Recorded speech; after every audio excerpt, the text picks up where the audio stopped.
बिस्मिल्लाहिर्रहमानिर्रहीम। अस्सलामु अलैकुम students, my name is Mohammad Usman Salim. I am from UGI chemistry department. Students, chapter 6 हमने स्टार्ट किया था और फर्स्ट 50% से रिलेटेड सिलेबस हमने पहले कंप्लीट किया। उसके बाद हमने वेस्पर थ्योरी से अपना नेक्स्ट 50% स्टार्ट किया और वेस्पर थ्योरी हमने कंप्लीट की। वेस्पर थ्योरी में हमने सीखा कि मॉलिक्यूल्स की शेप क्या हैं और आइडियल एंगल्स भी सीखे हमने। वेस्पर थ्योरी के बाद हमने वीबीटी स्टार्ट किया। वीबीटी इसलिए स्टडी किया क्योंकि वेस्पर में कुछ कमियां थी। फॉर एग्जांपल कि VSEPR theory was unable to explain कि बॉन्ड्स क्यों बन रहे हैं, और इसके अलावा वेस्पर थ्योरी बहुत सारे एटम्स ऐसे थे जिनकी मल्टी वैलेंसी को एक्सप्लेन नहीं कर पा रही थी। कुछ मॉलिक्यूल्स भी ऐसे थे जिनके स्ट्रक्चर्स जस्टिफाई नहीं कर पा रही थी। तो इन कमियों को ख़त्म करने के लिए हमने वीबीटी स्टार्ट किया। वीबीटी एक्चुअली जो मेन पर्पस था वीबीटी का, वीबीटी हमें बताती थी कि किस तरह बॉन्ड्स बनते हैं। वीबीटी हमने स्टार्ट किया। वीबीटी में भी कुछ मॉडिफिकेशन रिक्वायर्ड थी। फिर हमने उन मॉडिफिकेशन के लिए हाइब्रिडाइजेशन यानी कि एटॉमिक ऑर्बिटल हाइब्रिडाइजेशन या जिसे आप मॉडिफाइड फॉर्म ऑफ वीबीटी कहते हैं, इसे डिस्कस किया। इसको देखते हुए हमने sp3, sp2 और sp स्ट्रक्चर्स डिस्कस किए। इट मीन्स कि अब कहीं ना कहीं हम इस काबिल हो गए हैं कि वेस्पर और वीबीटी को मिलाएं तो हम शेप्स भी बता सकते हैं, आइडियल एंगल्स भी बता सकते हैं, हम रीज़न भी बता सकते हैं कि कोई बॉन्ड बना किस तरह, या बहुत सारे एटम्स की अगर मल्टी वैलेंसी है तो वो क्यों है। अभी भी कुछ इंफॉर्मेशंस हैं जो अनक्लियर हैं इन थ्योरी से, तो वो उन अनक्लियर इंफॉर्मेशन को हम मॉलिक्यूलर ऑर्बिटल थ्योरी में डिस्कस करेंगे।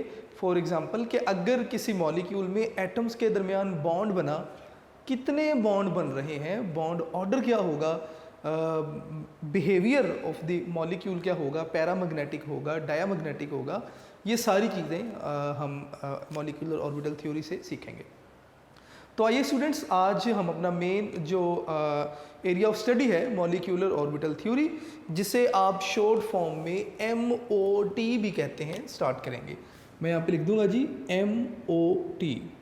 इससे बुक्स में MOT भी लिखा जाता है।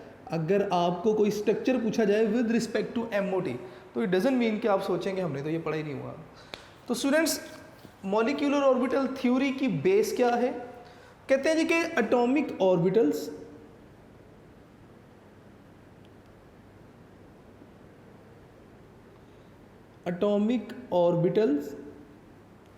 Of valence shell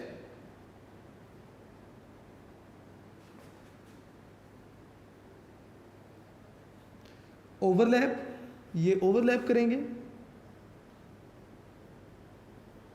and form molecular orbital.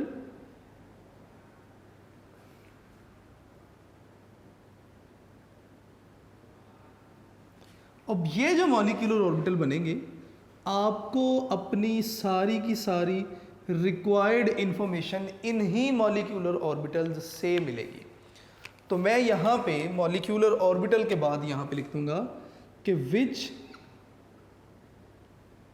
Carry all information या which are the characteristics of a molecule. मैं यहाँ पे लिख दूंगा कि which are characteristics of a molecule. ले जी, यहाँ से स्टार्ट कर लेते हैं ताकि आइडिया रहे आपको। विच आर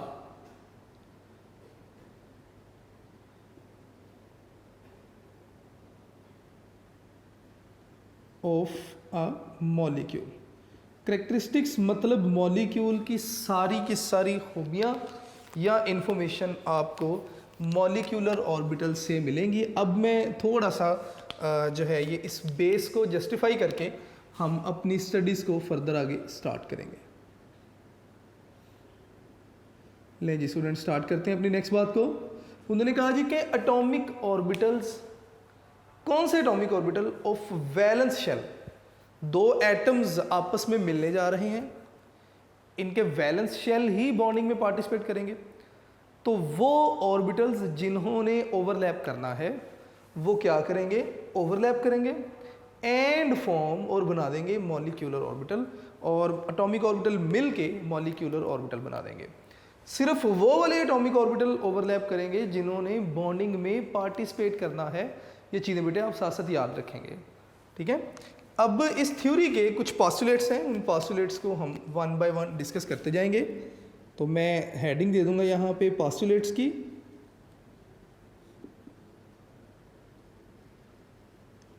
पॉस्टुलेट्स क्या हैं इस थ्योरी के? सबसे पहला पॉस्टुलेट यही जो हमने ऊपर बात लिखी कि एटॉमिक ऑर्बिटल्स ओवरलैप करेंगे and will form molecular orbital.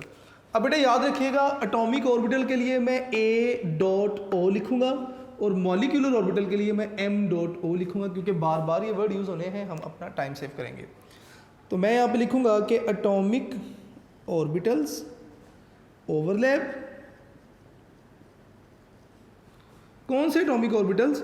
जिन्होंने बॉन्डिंग में पार्टिसिपेट करना है, एंड फॉर्म, और बना देंगे जी क्या? Molecular orbitals. Atomic orbital overlap करेंगे और क्या करेंगे? मॉलिक्यूलर ऑर्बिटल्स जो हैं वो बना देंगे। सेकंड पॉस्टुलेट क्या होगा? जितने एटॉमिक ऑर्बिटल मिलेंगे उतने ही नए मॉलिक्यूलर ऑर्बिटल बनेंगे। पॉस्टुलेट्स लिखें, इनकी एप्लीकेशन में सिखाऊंगा स्ट्रक्चर बनाते हुए। तो मैं यहाँ पे लिखूंगा कि नंबर ऑफ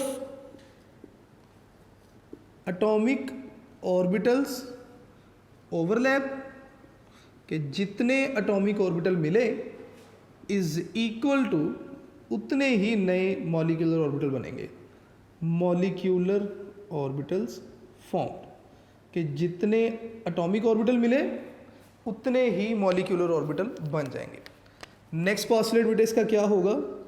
अब ये जो मॉलिक्यूलर ऑर्बिटल बने, ये मॉलिक्यूलर ऑर्बिटल डिवाइड हो जाएंगे टू हाफ्स में, यानी कि आप ये इक्वल, अगर 4 मॉलिक्यूलर ऑर्बिटल बने हैं तो 2 अगर इनके हाफ कर दें तो 2 और 2 की 2 क्लासेस में ये क्लासीफाई हो जाएंगे। फर्दर इसकी एप्लीकेशन आएगी, बात फर्दर आपको क्लियर होती जाएगी। मैं यहाँ पे लिखूंगा कि मॉलिक्यूलर ऑर्बिटल्स या half of molecular orbitals are bonding molecular orbitals, जिन्हें आप BMO भी लिख सकते हैं। मैं इसे लिखूंगा जी bonding molecular orbitals, and half will B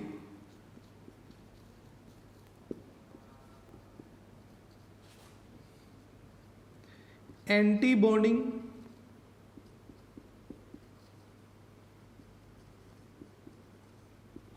molecular orbitals, जिन्हें आप ABMO भी कह सकते हैं। तो मैं यहाँ पे लिख दूंगा जी A.B.M.O, कि इनमें से हाफ बॉन्डिंग मॉलिक्यूलर ऑर्बिटल्स होंगे और half anti bonding. For example 3 and 3 6 atomic orbitals मिले तो जितने एटॉमिक ऑर्बिटल्स मिलेंगे उतने ही नए मॉलिक्यूलर ऑर्बिटल्स बनेंगे, तो 6 ही नए मॉलिक्यूलर ऑर्बिटल्स बन जाएंगे।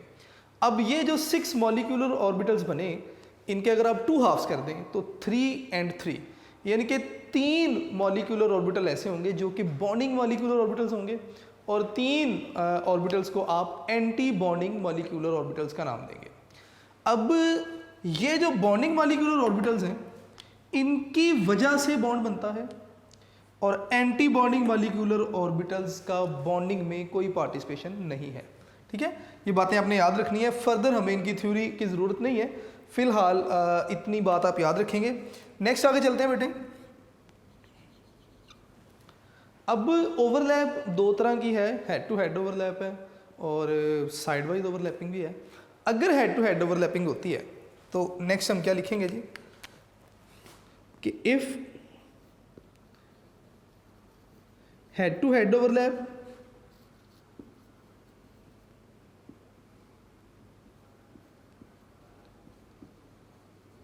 तो इस केस में बनने वाले जो मॉलिक्यूलर ऑर्बिटल होंगे उन्हें आप सिग्मा का नाम देंगे। देखिएगा बेटे किस तरह, if head to head overlap then 2 अगर ऑर्बिटल मिले हैं तो 2 ही नए ऑर्बिटल बन जाएंगे। देखें हेड टू हेड ओवरलैपिंग हो रही है, ओबियसली दो एटॉमिक ऑर्बिटल मिलेंगे तो उनकी हेड टू हेड ओवरलैपिंग होगी। अगर दो एटॉमिक ऑर्बिटल मिल रहे हैं तो दो ही मॉलिक्यूलर ऑर्बिटल बन जाएंगे, उन दोनों में से एक बॉन्डिंग होगा और एक एंटी बॉन्डिंग होगा। तो मैंने कहा जी हेड टू हेड ओवरलैप होती है देन क्या होगा, दो आपके पास बॉन्ड बनेंगे मॉलिक्यूलर ऑर्बिटल। मैं लिखूंगा यहाँ पे सिग्मा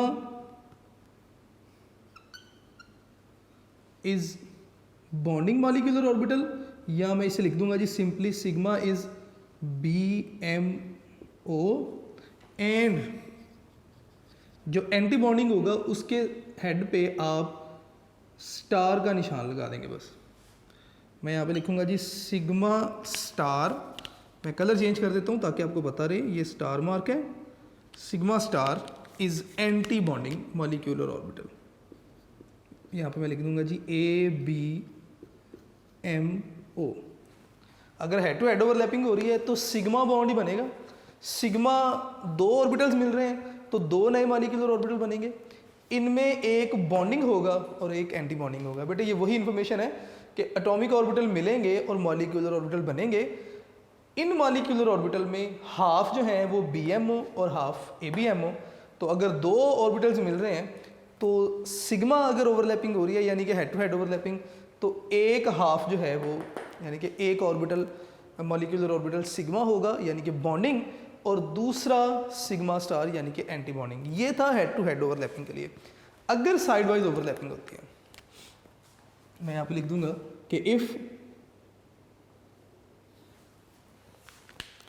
साइडवेज ओवरलैपिंग, अगर साइडवेज ओवरलैपिंग होगी तो क्या होगा, इफ साइडवेज ओवरलैपिंग, तो इस केस में बनने वाले जो मॉलिक्यूलर ऑर्बिटल होंगे वो पाई होंगे। ठीक है, तो नेक्स्ट क्या होगा आपके पास, देन मॉलिक्यूलर ऑर्बिटल्स किस तरह होंगे, दो तरह के हो जाएंगे, एक पाई हो जाएंगे, एक पाई होंगे और एक आपके पास पाई स्टार हो जाएंगे।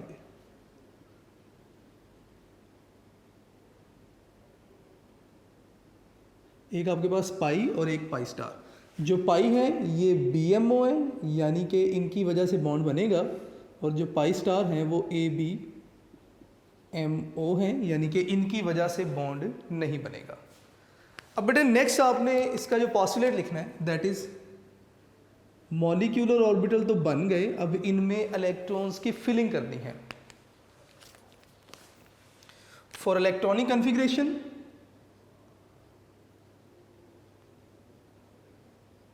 जब आप इनमें इलेक्ट्रॉन्स फिल करेंगे, फॉर इलेक्ट्रॉनिक कॉन्फ़िगरेशन आप तीन रूल्स को फॉलो करेंगे। वी विल फॉलो तीनों रूल जो इलेक्ट्रॉनिक कॉन्फ़िगरेशन के लिए हमने पढ़े हुए हैं। एक आपके पास अफबाउ प्रिंसिपल है, पॉली एक्सक्लूजन है और होल्स रूल। तो मैं यहाँ पे लिखूंगा जी किस किस को हम फॉलो करेंगे, अफबाउ प्रिंसिपल को, सेकंड हम फॉलो करेंगे पॉली एक्सक्लूजन को,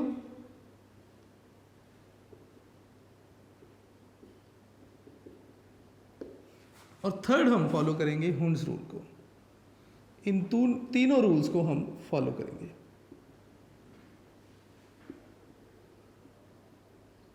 कि सबसे पहले इलेक्ट्रॉन उसमें आप फिल करेंगे जिसकी एनर्जी सबसे कम है। ठीक है, उसके बाद आप लिखेंगे कि जनाब किसी भी ऑर्बिटल में चारों सेम क्वांटम नंबर वाले इलेक्ट्रॉन जो हैं वो ऑर्बिटल में दोनों ही नहीं आ सकते। यानी कि एक ऑर्बिटल है उसमें दो इलेक्ट्रॉन आने हैं तो कभी भी दो ऐसे इलेक्ट्रॉन नहीं आएंगे जिनके चारों क्वांटम नंबर की वैल्यू सेम होगी। हुंड्स रूल क्या कहता था कि अगर डीजेनरेटेड ऑर्बिटल हैं तो आप सिंगल इलेक्ट्रॉन पहले फिल करेंगे और उसके बाद डबल करेंगे, पेयर अप करेंगे। उसके बाद इसका नेक्स्ट पोस्टुलेट बेटे देखेंगे, ये तो इसके कुछ पोस्टुलेट्स थे। अब कुछ चीज़ें जो हमने फर्दर आगे ख्याल रखना है वो देख लेते हैं। These things are not include in postulate. लेकिन आपको इनके बारे में पता होना चाहिए ताकि हम अपनी आसानी के लिए इन्हें देख सकें आगे। नेक्स्ट है जी bond order. Bond order is not include in postulate.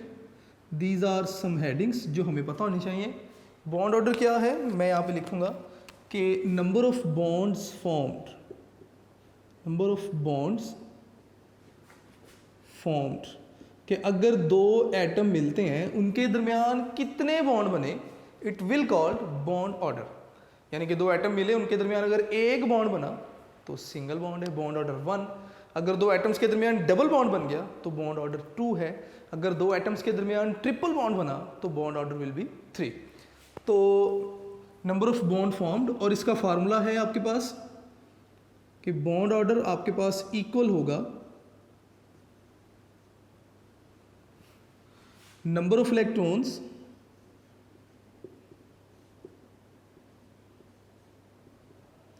In bonding molecular orbitals या इन BMO minus number of electrons in anti bonding molecular orbital. तो मैं लिखूंगा ABMO और इस सारे को आप डिवाइड कर देंगे 2 के साथ। ये बेटे आपके पास फार्मूला बन जाएगा बॉन्ड ऑर्डर कैलकुलेट करने के लिए। तो मैं इस फार्मूला को ब्लॉक में इनक्लोज कर देता हूँ ताकि हमें याद रहे कि इस फार्मूला को भी हमने हर स्ट्रक्चर में डिस्कस करना है to calculate the bond order. Students, इसके बाद आपको रिलेटिव एनर्जी के बारे में पता होना चाहिए। तो नेक्स्ट हेडिंग मैं यहाँ पे लिखूंगा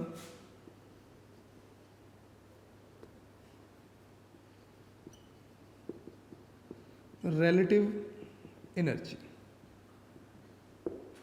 कि रिलेटिव एनर्जी क्या है। अब बेटे 2 तरह के एलिमेंट्स आपके साथ डिस्कस किए जाएंगे।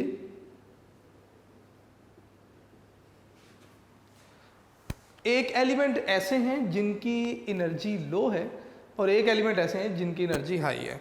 तो मैं यहाँ पे लिखूंगा जी लो एनर्जी डिफरेंस या लो एनर्जी एलिमेंट या elements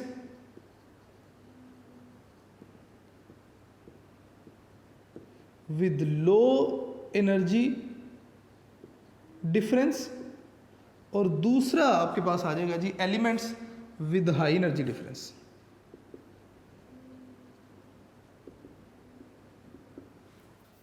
elements with high energy difference के 2 तरह के एलिमेंट्स हो जाएंगे। एक वो एलिमेंट्स जिनका एनर्जी डिफरेंस कम है और एक वो एलिमेंट्स हो जाएंगे जिनका एनर्जी डिफरेंस जो है वो ज़्यादा है। ये वाले एलिमेंट्स कौन से हैं जिनका एनर्जी डिफरेंस कम है? वो एलिमेंट्स जिनके एटॉमिक ऑर्बिटल्स के दरमियान एनर्जी गैप कम हो। ठीक है, कौन कौन से हैं जी? मैं यहाँ पे पहले लिख दूँ कि मिनिमम एनर्जी गैप कितना या किससे कम होना चाहिए। मैं यहाँ पे लिखूँगा जी लेस देन 1500 किलोजोल पर मोल। ऐसे एलिमेंट्स जिनका एनर्जी गैप 1500 किलोजोल पर मोल से कम होगा वो एलिमेंट्स आपके पास जो हैं वो लो एनर्जी डिफरेंस में आ जाएंगे। फॉर एग्जांपल कौन कौन से एलिमेंट्स हैं? हाइड्रोजन से नाइट्रोजन तक, यानी कि एटॉमिक नंबर 1 से एटॉमिक नंबर 7 तक के वो एलिमेंट्स हैं जिनका एनर्जी डिफरेंस कम होगा। अब एनर्जी डिफरेंस कम होने का मतलब क्या है? देखिए बेटे, अगर मैं एनर्जी डायग्राम बनाऊं, इट इज़ एनर्जी डायग्राम। ज़रा एक बार इसे गौर से सुन लीजिएगा और समझ लीजिएगा। ठीक है, मैं इस तरफ भी एक साथ ही एनर्जी डायग्राम स्टार्ट कर देते हैं ताकि दोनों में जो डिफरेंस आएगा मैं उन्हें भी क्लियर करता जाऊंगा। मैंने कहा जी कि सबसे पहले देख लें जिनकी एनर्जी लेस देन 1500 किलोजोल पर मोल से एनर्जी डिफरेंस कम होगा। ये कौन से होंगे? जिनका एनर्जी डिफरेंस हायर देन 1500 किलोजोल पर मोल। अब किस तरह? इसमें कौन से आ जाते हैं जी? 7 नाइट्रोजन के बाद जो एलिमेंट्स आते हैं वो सारे के सारे तकरीबन इसमें आ जाते हैं। यानी कि एटॉमिक नंबर 7 के बाद 8, 9, 10 जितने भी एलिमेंट्स आते हैं वो सारे के सारे इसमें आ जाते हैं। अब पहले हाई एनर्जी डिफरेंस को देख लेते हैं क्या है। देखिए सबसे पहले ऑर्बिटल होता है जी एस ऑर्बिटल। मैं यहाँ पे लिख दूंगा जी, फर्ज करें ये एस ऑर्बिटल है एक एटम का, और यहाँ पे मैं दूसरा एटम भी बना देता हूँ। लें जी, ये एस ऑर्बिटल है दूसरे किसी एटम का। अब दो एटम्स के एस ऑर्बिटल ओवरलैप हुए, तो दो ऑर्बिटल्स मिले तो दो ही नए आपके पास ऑर्बिटल्स बन जाएंगे, ठीक है। उनमें से एक बॉन्डिंग होगा और एक एंटी बॉन्डिंग। बॉन्डिंग की एनर्जी कम और एंटी बॉन्डिंग की एनर्जी ज़्यादा।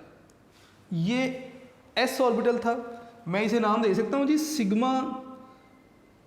ये सिग्मा एस और ये सिग्मा स्टार एस। इसको मैंने सिग्मा एस का नाम दे दिया और इसको सिग्मा स्टार एस का। अब इन्हीं एटम के जब पी ऑर्बिटल्स ओवरलैप करेंगे तो फर्ज करें कि ये P orbital P X P Y P Z, इसी तरह पी एक्स पी वाई और पी जी आगे होगा। मैंने थर्ड ऑर्बिटल यहाँ पे नहीं दिखाया, चलिए मैं कर देता हूँ पी जी। बेटा अभी स्ट्रक्चर बनाने में आपको सारे सिखाऊंगा, सिर्फ मैं क्लियर करना चाह रहा था कि एनर्जी डिफरेंस से क्या मुराद है। अगर आप दोनों डायग्राम जब कंप्लीट करूंगा फिर आप कैलकुलेट कीजिएगा एनर्जी डिफरेंस का मतलब क्या है। देखिएगा कि यहाँ पे 3 ऑर्बिटल्स आपके पास बॉन्डिंग होंगे और 3 एंटी बॉन्डिंग होंगे। एक पी एक्स, दूसरे आपके पास कौन से आ जाएंगे जी, पी वाई और पी जी। इसे आप सिग्मा पी एक्स का नाम दे सकते हैं। ये दोनों पाई बॉन्ड बनाएंगे तो पाई पी वाई और पाई पी जी। ये 3 बॉन्डिंग बन गए और 3 एंटी बॉन्डिंग भी बने हैं। पहले पाई पी वाई बनेंगे और उसके बाद सिग्मा एक्स बनेगा। मैं सारी चीज़ें स्ट्रक्चर्स में क्लियर करूंगा, अभी फ़िलहाल एनर्जी डिफरेंस बताना चाह रहा हूँ। तो यहाँ पे मैं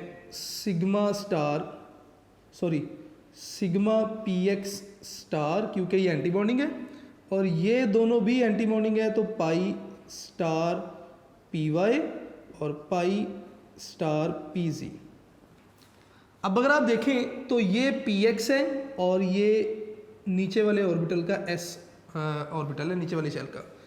इनके दरमियान जो एनर्जी गैप आ रहा है, अगर तो ये एनर्जी गैप 1500 किलोजोल पर मोल से ज़्यादा है, मैं यहाँ पे एनर्जी गैप लिख देता हूँ कि energy gap is greater than 1500 किलोजोल पर मोल, फिर तो कोई फ़र्क नहीं आएगा, फिर कोई फ़र्क नहीं आएगा एनर्जी डायग्राम में। लेकिन अब अगर आप एनर्जी डायग्राम बनाते हैं दो ऑर्बिटल्स एटम्स की जिन्होंने आपस में इंटरेक्ट किया और मॉलिक्यूल बना दिया, अब इस केस में क्या होगा, एनर्जी गैप कम है तो क्या होगा, सबसे पहले एस ऑर्बिटल मिलेंगे। फ़र्ज़ करें बेटे ये एक एटम का एस ऑर्बिटल, दूसरे का, 2 बॉन्डिंग मॉलिक्यूल और ऑर्बिटल बनेंगे। अभी सिर्फ मैं एनर्जी गैप बता रहा हूँ, ये सारे स्ट्रक्चर कैसे बनेंगे इनके बारे में डिटेल में दोबारा बात करूँगा। अभी एक एंटी बॉन्डिंग और एक बॉन्डिंग, बॉन्डिंग वाले को नीचे लिखेंगे और एंटी बॉन्डिंग को ऊपर लिखेंगे, ठीक है। ये आपके पास एस ऑर्बिटल था, यस, ये जो बॉन्डिंग है इसे आप सिग्मा एस कहेंगे और एंटी बॉन्डिंग को सिग्मा स्टार एस कहेंगे। अब पी ऑर्बिटल आ जाएगा, पी ऑर्बिटल जब ओवरलैप करने जाएगा तो P X P Y P Z, इधर भी ऐसे ही कि पी एक्स पी वाई और पी जी, बिल्कुल इसके सामने पी एक्स पी वाई और पी जी। अब सबसे पहले नीचे बनना चाहिए था पी एक्स, तो हमने पहले की तरह नीचे पी एक्स बना दिया, उसके बाद बनेंगे पी वाई और पी जी। ले जी, पी वाई पी जी और ये पी एक्स जैसे मैंने पहले बना दिया था। अब इन दोनों के दरमियान ये पी एक्स है और ये सिग्मा एस है, इनके दरमियान जो एनर्जी गैप है ये 1500 से कम है। मैं यहाँ पे लिखूँगा energy gap is less than 1500। जब energy gap 1500 kilo joule per mole से कम होगा तो ये ऑर्बिटल्स एक दूसरे को रिपेल करेंगे। रिपल्शन की वजह से पी एक्स इस पोजीशन से ऊपर आ जाएगा और पाई वाई और जी के बाद आ जाएगा। लें जी, मैं यहाँ पे लिख देता हूँ कि पी एक्स यहाँ पर आ जाएगा जी, ये पी एक्स आ गया, सिग्मा पी एक्स, ये पी वाई था और ये पी जी थे। तो फ़र्क सिर्फ इतना आता है कि जब energy 15 energy difference 1500 kilo joule per mole से कम होगा तो जो Px है ये जंप करके ऊपर आ जाएगा, एनर्जी रिलेटिव एनर्जी चेंज हो जाएगी। किस तरह बेटे रिलेटिव एनर्जी हो जाएगी, मैं यहाँ पे ही लिख रहा हूँ, ज़रा देखते रहिएगा। नो डाउट डायग्राम बहुत कॉम्प्लिकेटेड हो गई है, लेकिन जब मैं स्ट्रक्चर्स बनाऊँगा तो इंशाल्लाह साथ साथ बातें क्लियर होती जाएंगी। इस केस में जो एनर्जी डिफरेंस होगा वो कुछ इस तरह लिखेंगे आप, सिग्मा 1s की एनर्जी सबसे कम, उससे ज़्यादा सिग्मा स्टार 1s। अगर आप देखें सबसे पहले ये सिग्मा s था, फिर सिग्मा स्टार s आ गया। अब उसके बाद कौन से आ रहे हैं, इसके बाद आपके पास आ जाएगा जी पी वाई और पी जी आ रहे हैं, तो वाई और जी हमेशा पाई बॉन्ड बनाएंगे। मैं यहाँ पे लिखूँगा जी pi P Y is equal to, दोनों सेम लेवल पे हैं तो पाई पी जी, ठीक है। और इनके बाद आ रहा है पी एक्स, और पी एक्स सिग्मा बॉन्ड बनाता है, तो मैं नेक्स्ट यहाँ पे लिखूँगा जी सिग्मा पी एक्स। ये बॉन्डिंग थे, अब ये ख़त्म हो गए तो इनके बाद एंटी बॉन्डिंग शुरू हो जाएंगे, पी वाई और पी जी और ये पी एक्स जिस तरह बिल्कुल मैंने पहले लिखा। तो उसके बाद आप लिखेंगे जी कि सिग्मा पी एक्स के बाद एनर्जी किसकी आ जाती है, पाई आ गया। आप लिखेंगे जी एंटी बॉन्डिंग है तो pi star P Y is equal to pi star P Z, और उसके बाद पाई स्टार पी एक्स आ जाएगा। मैं यहाँ पे नेक्स्ट लिख रहा हूँ कि sorry sigma star P X. अब बेटे दोबारा क्लियर कर रहा हूँ, इस सारी बहस में मैंने सिर्फ आपको ये बताना था कि जब energy difference 1500 kilo joule per mole से ज़्यादा है एनर्जी गैप, तो Px और सिग्मा स्टार एस इन दोनों के दरमियान गैप ज़्यादा है, रिपल्शन कुछ नहीं होती, कुछ फ़र्क नहीं आएगा।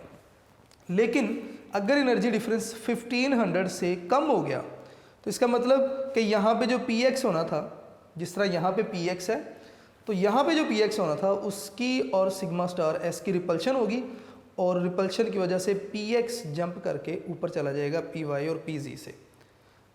और सिर्फ इतना सा चेंज आएगा कि हाइड्रोजन से नाइट्रोजन के एटम के लिए Px जब आप बनाएंगे डायग्राम में वो Pv और Py और Pz से ऊपर होगा, नाइट्रोजन से अगले एलिमेंट के लिए Px नीचे ही होगा। मैं डायग्राम अब बनाऊंगा, इंशाल्लाह बातें क्लियर होती जाएंगी। तो स्टूडेंट्स अब नेक्स्ट हमने रिलेटिव एनर्जी भी बता दी, अब हम अपने स्ट्रक्चर्स स्टार्ट करेंगे कि अगर एस एस ओवरलैप होती है तो स्ट्रक्चर्स किस तरह के होंगे, अगर जो है वो आपके पास पी ऑर्बिटल्स ओवरलैप करते हैं तो स्ट्रक्चर्स किस तरह के होंगे। मैं कोशिश करूँगा कि मैं इसी तरफ नेक्स्ट अपने स्ट्रक्चर्स शुरू करूँ, ताकि बाद में जब अपने स्ट्रक्चर्स बनाएं तो इन पोस्टुलेट्स को हम यूज़ करते जाएं। तो बेटे मैं ये बॉन्ड ऑर्डर से आगे यहाँ से रिमूव कर रहा हूँ, ठीक है, ये पोस्टुलेट्स में नहीं है, तो मैं यहाँ से अपनी इंफॉर्मेशन को आगे स्टार्ट करूँगा।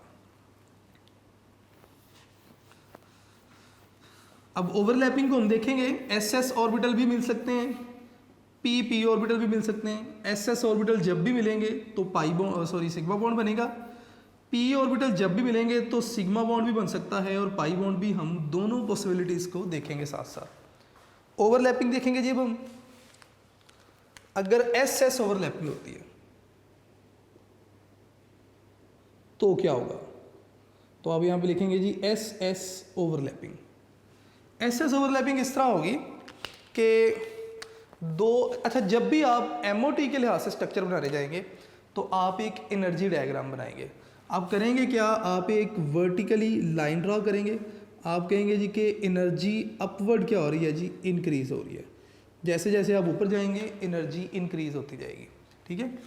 इसी तरह इस तरफ भी आप एक लाइन ड्रा करेंगे, इस लाइन के इस तरफ एक एटम के ऑर्बिटल आ जाएंगे और इस तरफ एक एटम के ऑर्बिटल आ जाएंगे। अब फ़र्ज़ करें कि हाइड्रोजन या किसी भी एस एस ओवरलैप आप देख रहे हैं, एक एटम का एस ऑर्बिटल इस तरफ लिख देंगे और इसके बिल्कुल बराबर दूसरे एटम का एस ऑर्बिटल आप यहाँ पे लिख देंगे।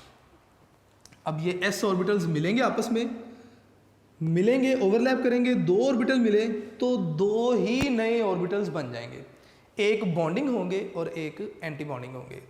बॉन्डिंग की एनर्जी हमेशा कम होती है, आप बॉन्डिंग ऑर्बिटल्स को नीचे लिखेंगे, और एंटी बॉन्डिंग की एनर्जी हमेशा ज़्यादा होगी, आप एंटी बॉन्डिंग को अपवर्ड लिखेंगे। बॉन्डिंग ऑर्बिटल जब मिलेंगे, वीबीटी में हमने पढ़ा था कि जब एस एस ओवरलैप करते हैं तो हमारे पास फाइनल जो ओवरलैप्ड ऑर्बिटल्स बनते हैं वो कुछ इस शेप में होंगे। और एंटी बॉन्डिंग जब आप बनाएंगे तो सिंपली आपने क्या करना है, इस तरह की डायग्राम बनानी है कि जैसे दोनों ऑर्बिटल्स ब्रेक हो रहे हैं। मैं इस तरह की डायग्राम बना दूंगा और साथ में इस तरह लिख दिया कि जनाब ये दोनों ऑर्बिटल जो थे वो क्या कर रहे हैं, ब्रेक कर रहे हैं, यानी कि बॉन्ड ब्रेक हो रहा है। बॉन्डिंग मॉलिक्यूलर ऑर्बिटल्स की वजह से बॉन्ड बनेगा और एंटी बॉन्डिंग मॉलिक्यूलर ऑर्बिटल्स की वजह से बॉन्ड ब्रेक होगा। आप बुक पे डायग्राम ज़रूर देखिएगा, आपको इस तरह की डायग्राम नजर आएगी। फर्दर जब हम स्ट्रक्चर्स बनाएंगे, हम इस तरह के स्ट्रक्चर्स नहीं बनाएंगे, तब हमारी एनर्जी डायग्राम कुछ और होगी। ये सिर्फ ओवरलैपिंग सिखाई जा रही है आपको। अब नेक्स्ट आपके पास ओवरलैपिंग की टाइप आ जाएगी। पी ओवरलैपिंग भी हो सकती है, यानी कि पी ऑर्बिटल्स की ओवरलैपिंग हो सकती है। अब ये दो तरह की ओवरलैपिंग है। P X head to head भी मिल सकते हैं, या पी ऑर्बिटल कोई भी साइड वाइज ओवरलैपिंग भी हो सकती है। इनके रिजल्ट में तो हमेशा सिग्मा बॉन्ड ही बनेगा, ठीक है। ये आपके पास सिग्मा था और ये सिग्मा स्टार हो जाएगा। अब पी ऑर्बिटल अगर मिलते हैं, if head to head approach, मैं यहाँ पे लिख देता हूँ, if head to head approach या हेड टू हेड ओवरलैप लिखते हैं आप, तो होगा क्या कि एनर्जी डायग्राम आप बना लें चाहे, ठीक है। इस तरह आप लिखें जी, एक तरफ पी ऑर्बिटल एक जो है वो एटम का आएगा और बिल्कुल इसके लेवल पे दूसरी तरफ पी ऑर्बिटल आएगा किसी दूसरे एटम का। दोनों जब मिलेंगे ऑर्बिटल तो दो नए ऑर्बिटल बनेंगे। एक ऑर्बिटल ऐसे होंगे जिनकी एनर्जी कम होगी, उनकी डायग्राम आप नीचे ले जाएंगे, और एक ऑर्बिटल ऐसे होंगे जिनकी एनर्जी ज़्यादा होगी, उनकी डायग्राम आप ऊपर ले जाएंगे। नीचे वाले बॉन्डिंग है और ऊपर वाले एंटी बॉन्डिंग है। अगर आपने वीबीटी देखी हो तो पी ऑर्बिटल जब हम मिलते हैं, हेड टू हेड ओवरलैप करते हैं, तो मैंने पहले भी बताया था कि एक टॉफ़ी शेप आपके पास डायग्राम बन जाएगी, ठीक है। और इसका मतलब ये हुआ कि ये ऑर्बिटल्स मिले, ओवरलैपिंग हुई, और ओवरलैपिंग एरिया जो था वो एरिया बढ़ गया। और अगर ब्रेक होंगे तो आपने डायग्राम इस तरह की दिखानी है कि जैसे ये ऑर्बिटल्स ब्रेक हो रहे थे। ये आपके पास एंटी बॉन्डिंग मॉलिक्यूलर ऑर्बिटल्स की डायग्राम होगी, पी अगर हेड टू हेड अप्रोच करते हैं। उसके बाद बेटे आपने अगर साइडवाइज ओवरलैपिंग होती है, इफ साइडवाइज या साइडवेज लिख लें, ओवरलैपिंग होगी, तब किस तरह होगा। इसको आप लिख लें सिग्मा, अगर ये पी एक्स होते तो सिग्मा पी एक्स, इसे हम लिखते हैं जी सिग्मा स्टार पी एक्स। अब अगर साइडवाइज ओवरलैपिंग होती तो इसका मतलब ओवरलैपिंग अब कुछ इस तरह होगी कि साइडवेज ओवरलैपिंग है, आपके पास ऑर्बिटल्स पी वाई भी हो सकता है या पी जी भी, यहाँ पे भी लिख लें, यहाँ पे भी लिख लें। अच्छा बेटा, इसको थोड़ा सा आप ठीक कर लीजिएगा। इसमें ना जो पी ऑर्बिटल जब ब्रेक होंगे तो एक इस तरह आप ऑर्बिटल दिखा देंगे और इसी तरह एक आप ऑर्बिटल इस तरह दिखा देंगे जी। जब आप पैरेलल ओवरलैपिंग की बात करते हैं या साइडवेज ओवरलैपिंग की, तो इसमें क्या होगा, दोबारा से दो नए ऑर्बिटल्स बनेंगे, एक की एनर्जी कम और एक की एनर्जी ज़्यादा। तो जिसकी एनर्जी ज़्यादा है वो अनस्टेबल है, एंटी बॉन्डिंग, और जिसकी एनर्जी कम है वो स्टेबल है, बॉन्डिंग में पार्टिसिपेट करेगा। अब इस केस में जब पाई बॉन्ड और आपके पास बनता है तो हमने दिखाया भी था कि दो न्यूक्लियस को मिलाने वाली लाइन और इसके ऊपर और इसके नीचे इलेक्ट्रॉन डेंसिटी मैक्सिमम होने के चांसेस होते हैं।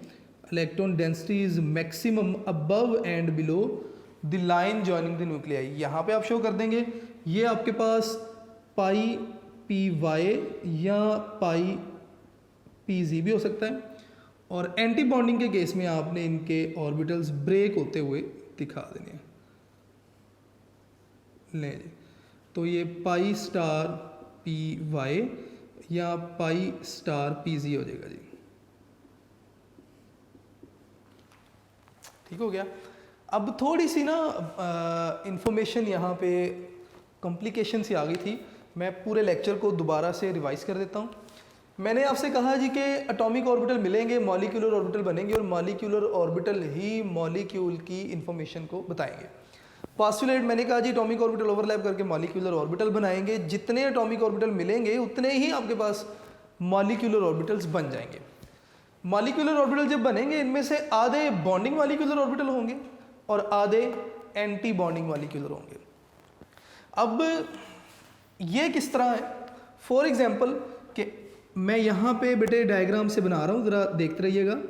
फॉर एग्जांपल दो आपके पास ऑर्बिटल मिलते हैं s और s, तो ये अभी एटॉमिक ऑर्बिटल हैं, ये भी एटॉमिक ऑर्बिटल है।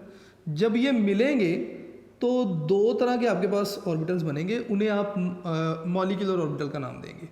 एक वो होंगे जिनकी एनर्जी कम और एक वो जिनकी एनर्जी ज़्यादा।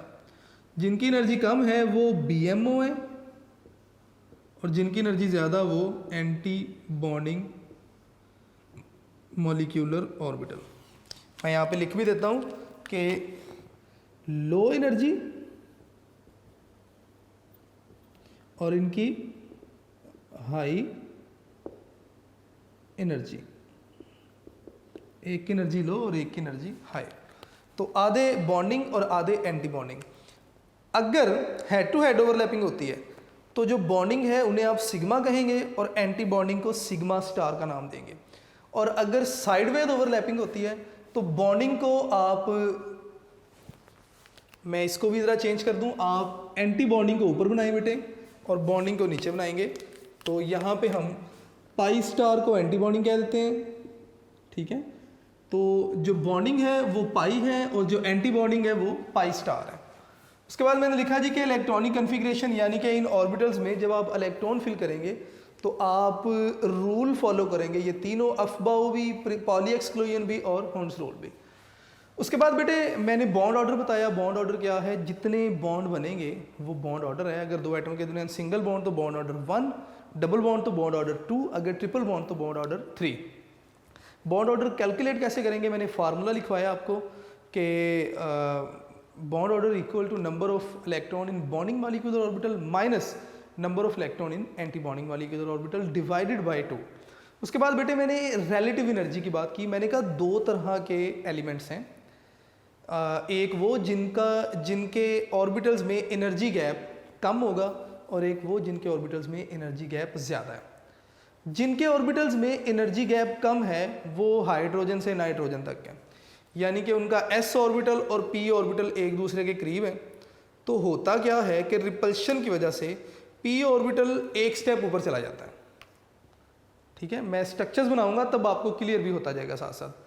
और एक वो है जिनका एनर्जी गैप ज़्यादा है तो रिपल्शन कम है अगर एनर्जी गैप ज़्यादा है। अब उन्होंने एनर्जी गैप भी आपको बता दिए, बोरोन के लिए भी बताया बुक में, कार्बन के लिए भी बता दिया, नाइट्रोजन के लिए भी, ऑक्सीजन के लिए भी, मेरा ख्याल 1595 है शायद ऑक्सीजन के लिए। नाइट्रोजन के लिए ये तकरीबन चला जाता है 1100 समथिंग पे, ठीक है। कार्बन के लिए अंडर 1000 है। ये वैल्यूज़ आपको याद होनी चाहिए। उसके बाद नेक्स्ट ओवरलैपिंग मैंने बताई आपको, मैंने कहा जी एस ओवरलैपिंग अगर होगी तो s और s ऑर्बिटल मिलेंगे, दो ऑर्बिटल मिले तो दो नए ऑर्बिटल बनेंगे जिन्हें आप मॉलिक्यूलर ऑर्बिटल कहेंगे। एक वो होंगे जिनकी एनर्जी कम होगी और एक वो जिनकी एनर्जी ज़्यादा। कम एनर्जी वाले BMO है। आपने VBT में पढ़ा था कि जब SS ओवरलैप होती है तो फाइनल शेप ये बनती है आपके पास। आपने लो एनर्जी पे फाइनल शेप बनाई है और हाई एनर्जी पे सिग्मा स्टार यानी कि एंटी बॉन्डिंग बना दी है। और अगर आप देखें तो ये दोनों S ब्रेक हो रहे हैं।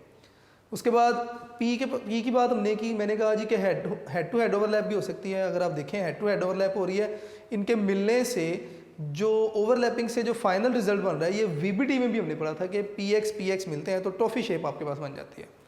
और एंटी बॉन्डिंग इनके बनाएंगे तो आपको लग रहा होगा कि दोनों ऑर्बिटल्स ब्रेक हो रहे हैं। इसी तरह बेटे अगर PY मिलते हैं तो ये साइडवेज ओवरलैपिंग है।